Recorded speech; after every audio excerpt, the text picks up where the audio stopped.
So, you know your life has hit rock bottom when you find yourself slobbering on a white tourist in the backseat of a car while a police officer knocks on the window and you catch a glimpse of yourself in his face. Welcome to the opening scene of Parselelo Kantai's You Wreck Her, a story so raw, it grabs you by the throat, smacks you with Nairobi traffic, and then offers you a biscuit. A very dry biscuit. One made of human despair and synthetic condoms. Let's talk about this story, because it's not just about a prostitute, it's about the systems that wreck people. And what happens when those same people learn to wreck back?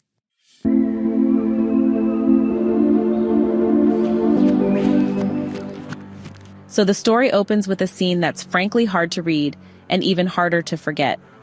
Our protagonist, who is nameless throughout the entire story, is in the middle of what she calls a short time with a mzungu, a light-skinned tourist. You do not know how far you have fallen down in this world until you see yourself crawling up a karao's face on a Friday night. You are slobbering and gagging over your short time, ignoring the aftertaste of condom coming into your nostrils from the back of your throat, like Goort's coffee bubbling in the machine on a Sunday morning a long time ago. Yep, that's the first paragraph. No greetings, no build-up, just straight into bodily fluids and existential dread. Welcome to Kantai's Nairobi. The prose is imagistic, poetic, and absolutely relentless. She's performing oral sex. Her head is bobbing like a bar of soap in bathwater.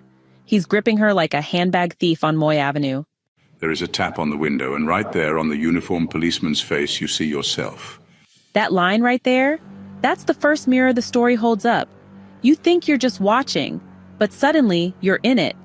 You are the you. You are the one being wrecked. So how did she get here? Well, her story is sadly too common.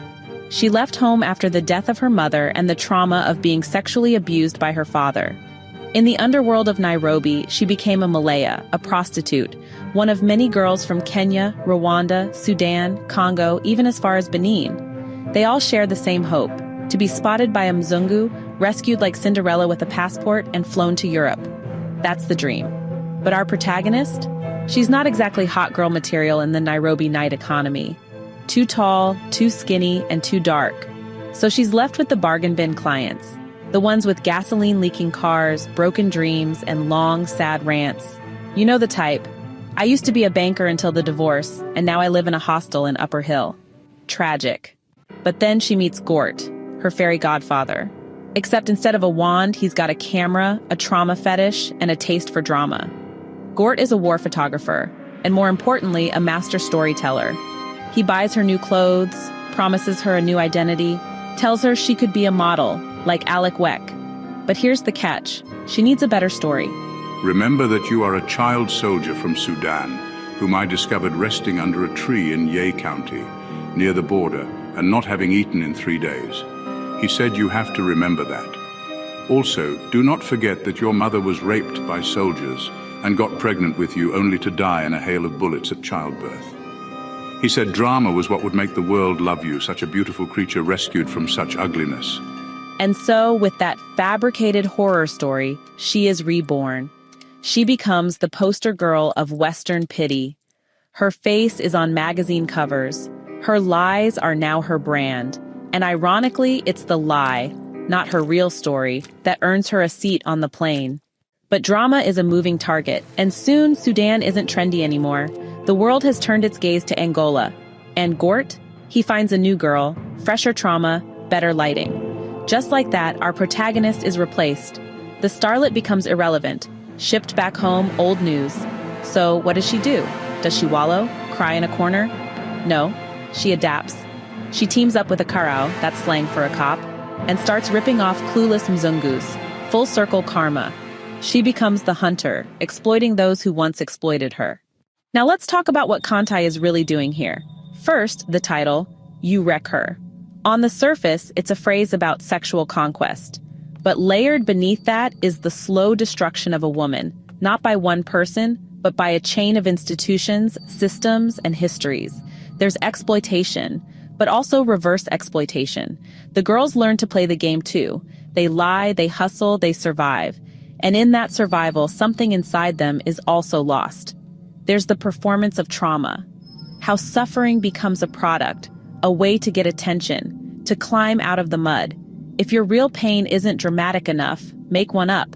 And there's transformation. These girls don't stay innocent. They shed their shyness like old skin. What takes its place is a kind of armor, temerity. No one would enter this business and be the same. The initial shyness is the first to go, at least facially, though deep down they aspire to be something better than what they currently are. The erased shyness, timorousness, and timidity is replaced by another superficial trait. Temerity, the only requirement of this trade. That right there is one of my favorite lines. It captures what this story does so well. Shows how people bend, break, rebuild, and lose parts of themselves in the process. Now, the story is written in the second person, which is bold, risky, but here, it works, because it drags you into the filth. You don't watch from a distance. You are the Malaya. You taste the condom. You see your reflection on the policeman's face. You are wrecked. That narrative choice builds a kind of intimacy, even as the character remains unnamed. And that's my only small critique. A named character might have allowed for more emotional attachment, but I also get why Kantai kept her anonymous. It shows how this could be anyone, how systems don't care about your name, just your usefulness. So do I recommend you wreck her? Absolutely, if you can stomach it. It's raw, it's uncomfortable, and it doesn't hand you any neat resolutions. There's no redemption arc, no savior complex. It's just life, ugly, transactional, survivalist. And what's scary is how real it feels. Kantai didn't imagine this. He researched it. He's an investigative journalist, and that edge shows. You can tell he's seen these streets, these girls, these Goorts. It's a short story, but it holds the weight of a novel. And it deserves every inch of its 2009 Caine Prize nomination. Parselelo Kantai is not new to shaking tables. He was formerly the editor of the East African Environmental Quarterly Eco Forum and is known for his bold investigative reporting. He wrote A Deal in the Mara, a damning report on corruption in Masai Mara wildlife management.